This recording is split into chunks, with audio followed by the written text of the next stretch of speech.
This podcast is brought to you by Wizard.ai. Welcome back to the AI Analysis Podcast. Today we're doing something a little different. Instead of looking at a podcast, we're looking at a blog post. And the piece we're digging into is called Clear Takeaways from Ron DeSantis' Twitter announcement. It came out May 30th, 2023, from the Arete Media Podcast Network. Okay, so the main thing here is Ron DeSantis announcing his run for president for 2024, but doing it on Twitter Spaces, which is, not the usual way. Definitely unconventional. So our mission really is to figure out, okay, why do it this way? What was good about it? What maybe didn't land so well? And what does it signal about, I guess, the future of political media? It's a big signal, isn't it? Choosing Twitter Spaces over, say, a big press conference, it immediately makes you think about bypassing the usual channels. Yeah, the blog post calls it a shot across the bow to legacy media. Pretty strong words. Very direct framing. And it's interesting because a lot of the initial news coverage was all about the technical problems, the glitches when it started. Right, the crashes and delays. But the blog post takes a different tack. It argues that, actually, those glitches kind of accidentally highlighted just how many people were trying to get in. That's a fascinating point. Like, the system couldn't handle the demand. Exactly. It speaks volumes about the level of interest, maybe, and the potential reach of doing something like this online. Absolutely. And the numbers, the New York Times reported them, and the blog post cites this. 300,000 people listening live at its peak. Concurrent listeners, yeah. And then 3.4 million total listeners by, I think, the Thursday after. Which is just... Wow. Now, the blog post puts this in context, comparing it, though maybe not perfectly. Yeah, it's not apples to apples, but they mentioned the biggest confirmed crowd for a Trump rally was about 29,000 people. So just for scale, online versus physical. It gives you a sense of the potential size difference. And then you had David Sachs saying it was the biggest room ever held on social media. Which the New York Times pushed back on a bit, right? They mentioned that BuzzFeed watermelon thing or the pregnant giraffe live stream. Huh? Yeah, I remember those. But the key point the blog post makes is those weren't political streams. There weren't really direct comparisons for a major political announcement on that kind of social media platform. So it feels like new ground, really, especially when you compare it to something massive like, say, President Biden's State of the Union. What were those numbers? Nielsen said 27.3 million viewers, but that was across 16 different TV networks. Right, and that audience is different, too. The State of the Union probably gets a lot of people just tuning in passively. Maybe people who don't even vote or who oppose the president. Exactly. It's a much broader, maybe less actively engaged audience, whereas the blog post argues someone choosing to join a Twitter space. They're probably more invested, right? Likely DeSantis supporters, maybe Elon Musk fans, curious about the platform. That seems plausible, and that active choice, that participation, it gives the campaign potentially really valuable data. Plus, Twitter's numbers are, raw counts, not estimates like Nielsen's. Good point.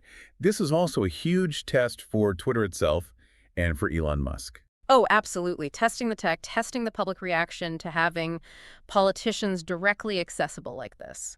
The blog post uses this analogy like early rocket tests or when the internet first rolled out.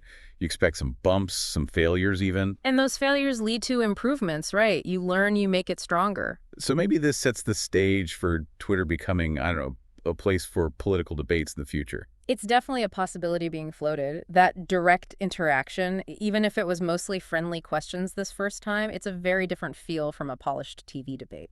We'll be right back after a brief word from our sponsor. Stop wasting your time on manually editing your videos. The secret AI tool will do the work for you. One of the best things about it is that it gives your video the potential to go viral. Visit this page, sign in, create a project by clicking on this button. Choose a video that you want to use. Click on the AI clip button. Wait for the magic. It is scanning through the video and looking for the parts that has the potential to go viral. Instead of editing the video by yourself, it does the work for you.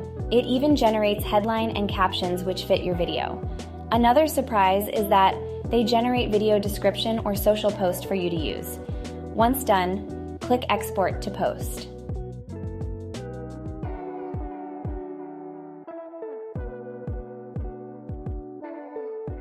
Welcome back.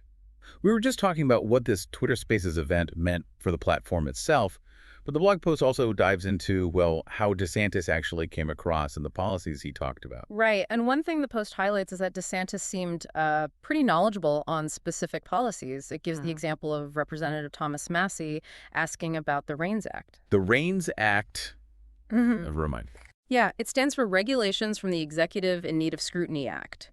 Basically, it's about giving Congress more power to approve major regulations coming from the White House and federal agencies. Gotcha. Federal stuff. Exactly. And the point was, even though DeSantis is a state governor, he apparently handled the question well, knew the details, showed he'd done his homework on federal issues. Okay, so policy depth is presented as a positive, but the blog post doesn't shy away from the criticisms either, does it?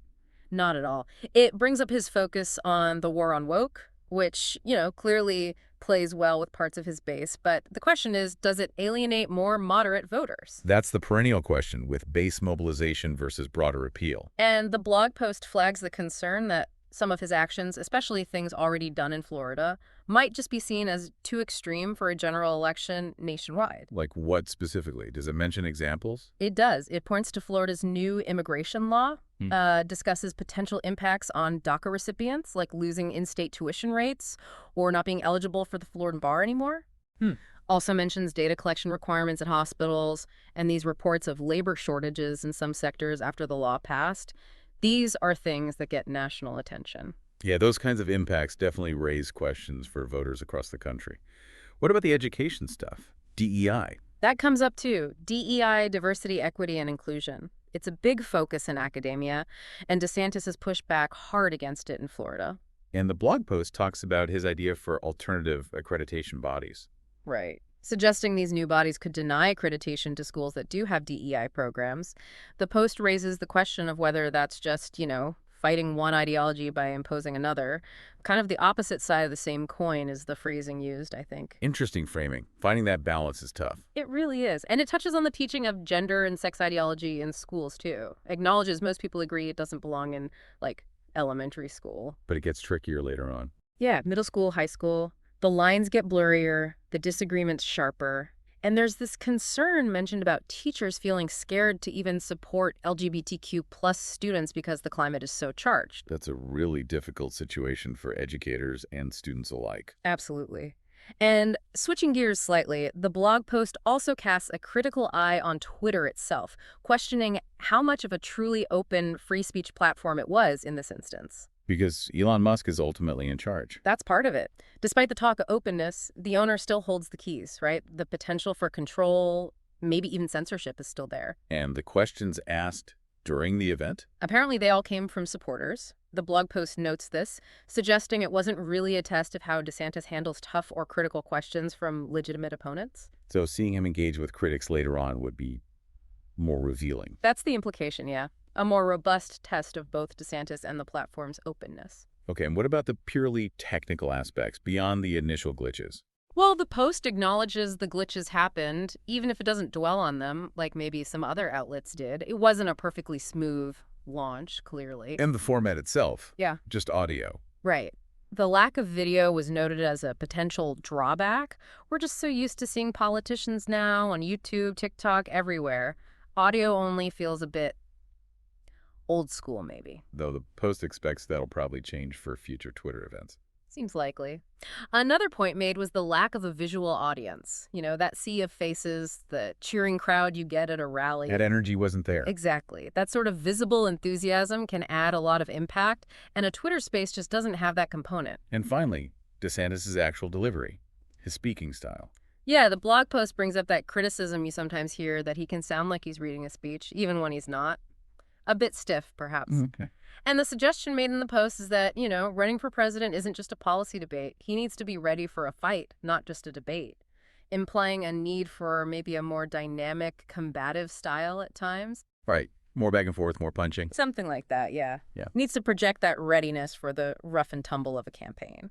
Okay, so wrapping this up, DeSantis choosing Twitter was definitely innovative. Maybe flawed in execution this first time, but it clearly challenged the old way of doing things. Yeah, a real glimpse into how online platforms can be used for this kind of high-stakes political communication.